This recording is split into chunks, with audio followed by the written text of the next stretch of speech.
Now we know there is a magic of omnipotence and omniscience, and the role of the Farsang family in the past. Can we immediately come to the conclusion that the ceremony is equivalent to the magic? But none of us have actually been to the ceremony, that we don't know much about the details of it. We can't rule out the possibility that the magic has been lost or that the ceremony is fictitious. Or the magic in the ceremony is not complete. Exactly. It's less possible that the ceremony is completely fictitious. It should more or less be related to the magic of omnipotence and omniscience. Regardless the accuracy of the ceremony, considering the fact that it exists, I think the Farsang family at least believe in this ceremony. Or believe that they can profit from it. From what we know for now, it's possible that the family is using the ceremony to make money. Since it is a profitable business, wouldn't it be a great loss after stopping the ceremony for a month? Why didn't Farsang himself become the prophet and then earn fame from it? He could even establish a new religion. Emerging religions can be very profitable, and Farsang would not need to work with a so-called prophet. The explanations I can think of are, first, qualifications, not everyone can be a prophet, and second, consequences, being a prophet is dangerous. As Farsang failed to find a new prophet in the past 30 days, he was forced to stop the ceremony until he found a new one. I think the second explanation is more possible. It's very likely that the last prophet couldn't continue performing the ceremony, that Farsang needed a new one. That sounds like finding consumables. There could be many reasons why the prophet couldn't continue. Prophet might want to stop working with the Farsang family and then he was killed for that. The ceremony itself could also be a reason that there could be side effects. Leaving aside human causes, it's possible that the ceremony and the magic are the reason behind, as incomplete or incorrect magic may harm the spellcaster.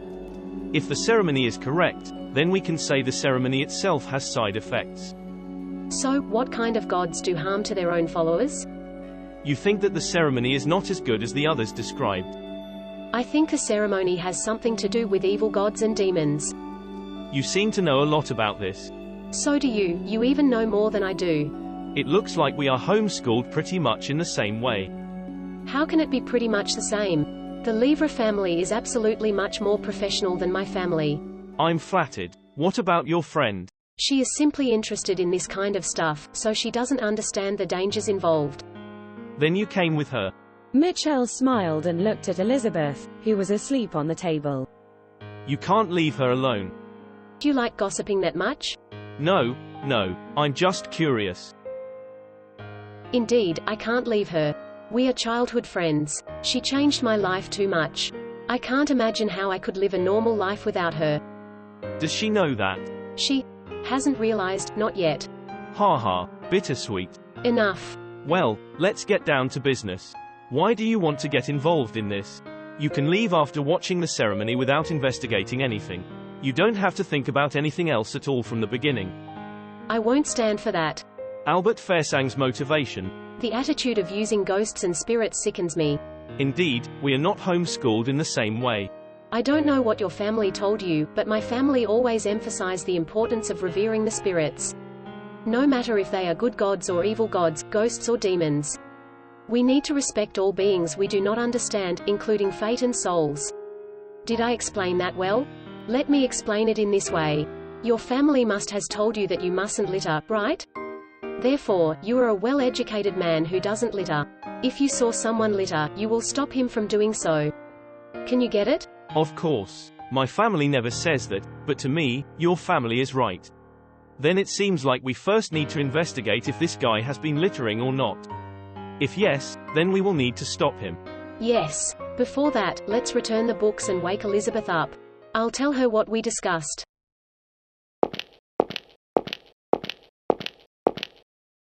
Here. Through the wide-open door, they could see a few people gathering inside the mansion. A well-dressed man, about in his 50s, was welcoming his guests at the entrance with a smile on his face. The guests and the man, who looked like the host, put a polite smile on their faces. The peaceful atmosphere here made the trio feel uncomfortable. They approached the man. Mr. Farsang, these 3 tourists want to watch the ceremony. Thank you for introducing new guests, sir. I shall pay you a visit someday to express my deepest gratitude.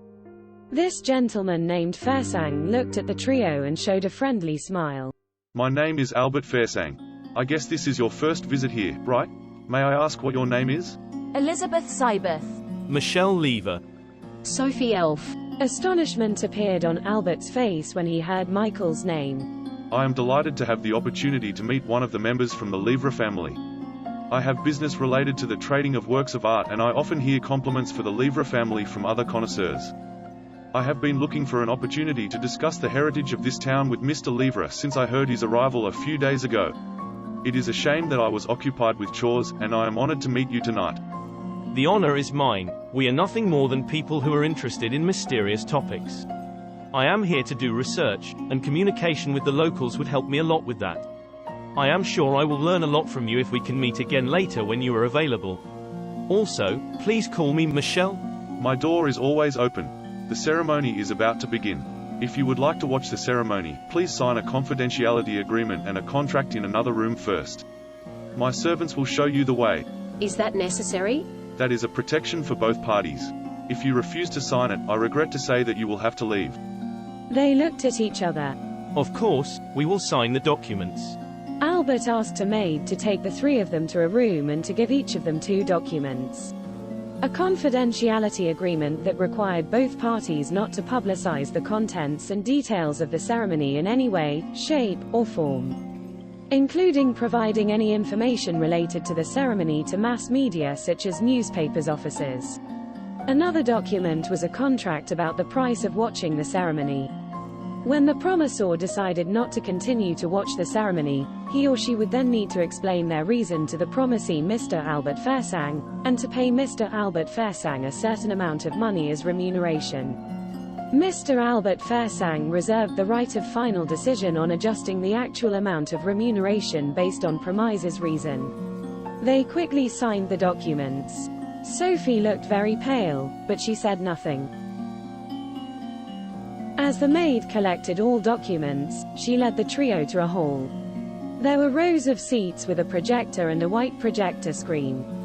They took their seat. Elizabeth looked around and shook Sophie's arm nervously. Sophie, look at them.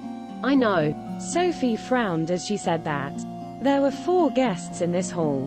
To the trio, these people didn't seem normal. They looked excited. They were whispering to each other, as if they were waiting for the performance to be started. Albert walked to the projector and picked up a microphone to talk. Good evening, ladies and gentlemen. First, I would like to thank you all for your precious time. I apologize for not holding the ceremony for the last month. And tonight, I'm pleased to welcome our new prophet. I hope you can receive your revelation from him. Please, be quiet. The ceremony will now begin. As Albert finished his sentence, the audience, who had been making small noises, fell silent. The lights went down, and everyone stared at the screen. Albert turned on the projector. A concrete room was projected on the screen. It was a simple, or even a Spartan room, with no furniture except a white light lamp on the ceiling. Even the concrete walls were unpainted and covered with scratches made by human. All 3 could not make out the details, but only vague shapes of words and meaningless symbols. The scratches, large and small, deep and light, were all over the 3 walls they could see. It was a frightening view to see. People who were buried alive would keep scratching the coffin lid to ask for help, which would never happen. They wondered if those scratches were useless struggle left by a dying man out of ultimate despair. A man entered the room with a piece of black cloth in his hand. Not expecting to see things like that, he was confused while standing in the room. When he faced the camera, he looked even more shocked and frightened. Sophie knew this man. He was the man who had crossed their paths this morning. Sir, please put on your blindfold. The man hesitated a little, but he did as he was told.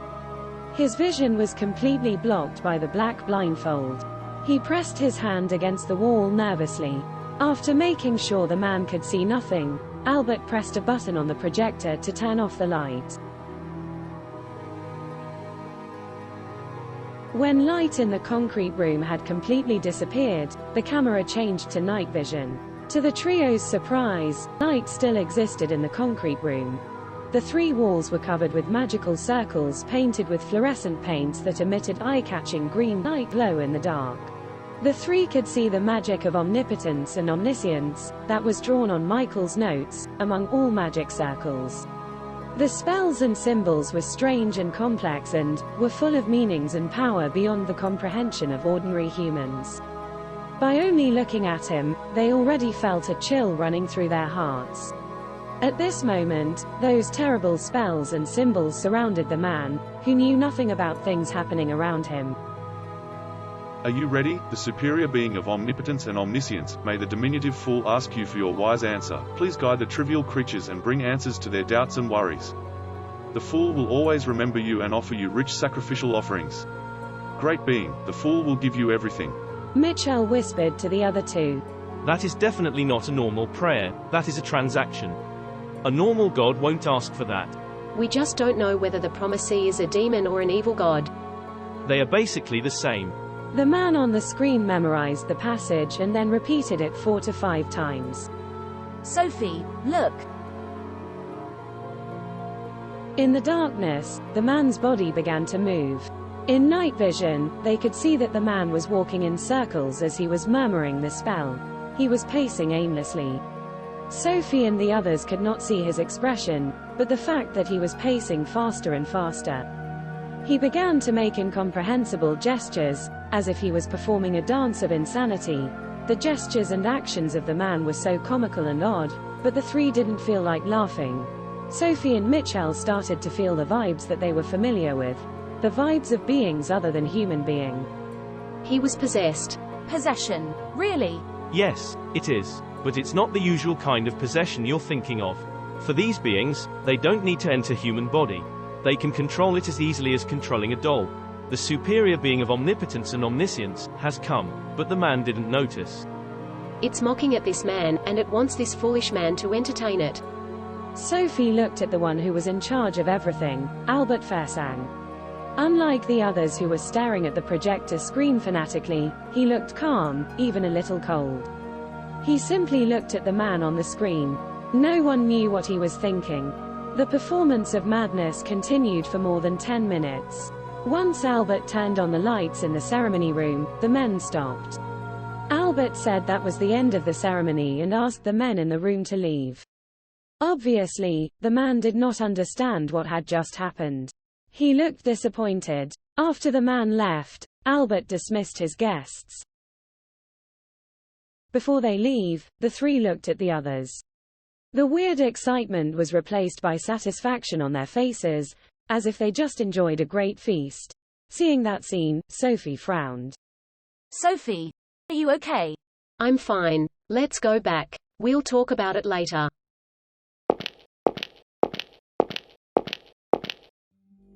So, the ceremony is real. Yes, the magic array is the same as my notes.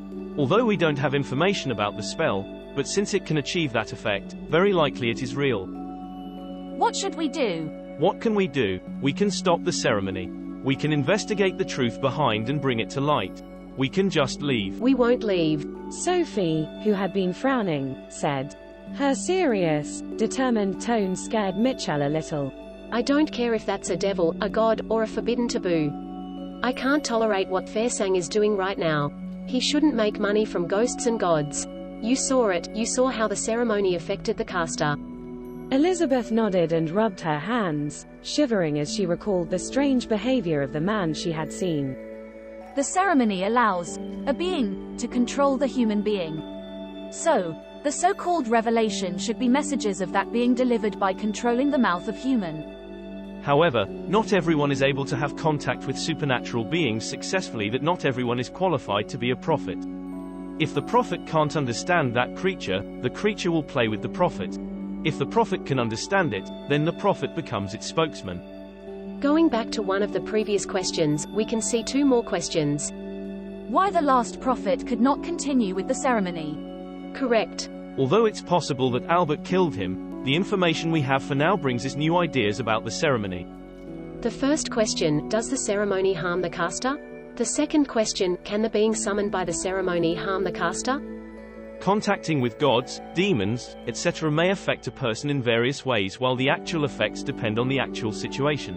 The more malicious and the more powerful that thing is, the more severe that person is affected. However, after the ceremony, nothing seems to happen to that man. But today's ceremony didn't really function in the way it is supposed to be, did it? Wasn't he supposed to say some revelations? Can we describe tonight's situation as, the ceremony succeeded, but the prophet didn't understand the message? If so, we can't draw conclusion from only tonight's situation. Then, there are three situations. The ceremony failed, the ceremony succeeded but the prophet didn't understand the message. The last one is, the ceremony succeeded. The prophet understood the message and delivered the revelation. The last situation is the most dangerous and the most authentic scenario of this ceremony. Then we can say that ceremony affects the prophet in a certain way, mentally, maybe, but at the moment we are not sure what the actual effect is. And then, the second question, can the creature summoned by the ceremony harm the caster? Definitely. That's what I am thinking. We know that the ceremony is an exchange, from the content of the spell. Eventually, the prophet needs to pay for the revelation he got. The price should be extremely high. If not, Farsang wouldn't have been merely a middleman. That's what we talked about before, being a prophet is dangerous. So, the last prophet gave himself to that thing. The price was rich sacrificial offerings and everything. Sacrificial offerings usually include cattle, sheep, luxury goods, incense. In the past, there was even human sacrifice, so it's not surprising if the prophet offered his life. We need to find out what happened to the last prophet, whether he is dead or alive. If he is dead, how did he die? Or did he lose his soul only? If he is still alive, what is he doing now? Are you really going to investigate the whole thing? I'm already used to things like this, so I'm fine with either way. But you are not professionals in this field, and you don't need to put yourself in danger for this investigation. You can leave tonight. I will stay here and investigate it myself. Sophie, if you can't tolerate Farsang's behavior, I can give you the information after the investigation. What are you talking about? The people here see the ceremony as a business. Think about the attitude of Farsang, the confidentiality agreements. Investigating the truth may harm someone's interests in this matter, even if we are not to be harmed by things like demons and ghosts. We will have to face someone that is more dangerous, Albert Farsang. I've experienced something similar to this before. I've seen the extremes of humans' madness. I'm experienced with this kind of cases. I want to remind you of the dangers if you choose to investigate. If you want to leave, now is the best time to do so. What do you take us for? You forgot what I told you this afternoon? No, I don't mean that. Why do you think you can stay? Isn't it more dangerous if you investigate the whole thing alone? I always have some ways to protect myself. Magic? Weapons? Experience? Sophie took out a knife from her bag. I don't know how to use magic, but I did go with my family for exorcism when I was a child. I've seen horrible beings and I have some knowledge about them. Sophie, who had been looking at the knife in her hand while holding it, looked at Michelle. We have the same qualification. Then let me ask you, why are you staying? It's not about right or wrong. I just want to investigate this case and gain knowledge from it. That's the same for me. It's not about right or wrong. I just want to stop that arrogant man. What about Elizabeth? You want to protect her but then you want to investigate the matter, knowing the risk of it. It sounds like I'm a dead weight. Unlike you two, I am a layman in a cult.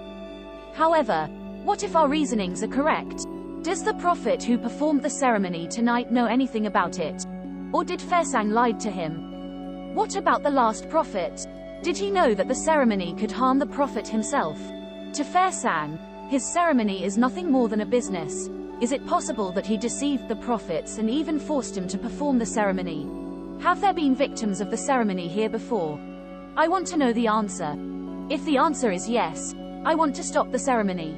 I have my own principles, just like you two. Also, Elizabeth took Sophie's hand in hers. Sophie wants to investigate. As someone who stands by her, I will support her.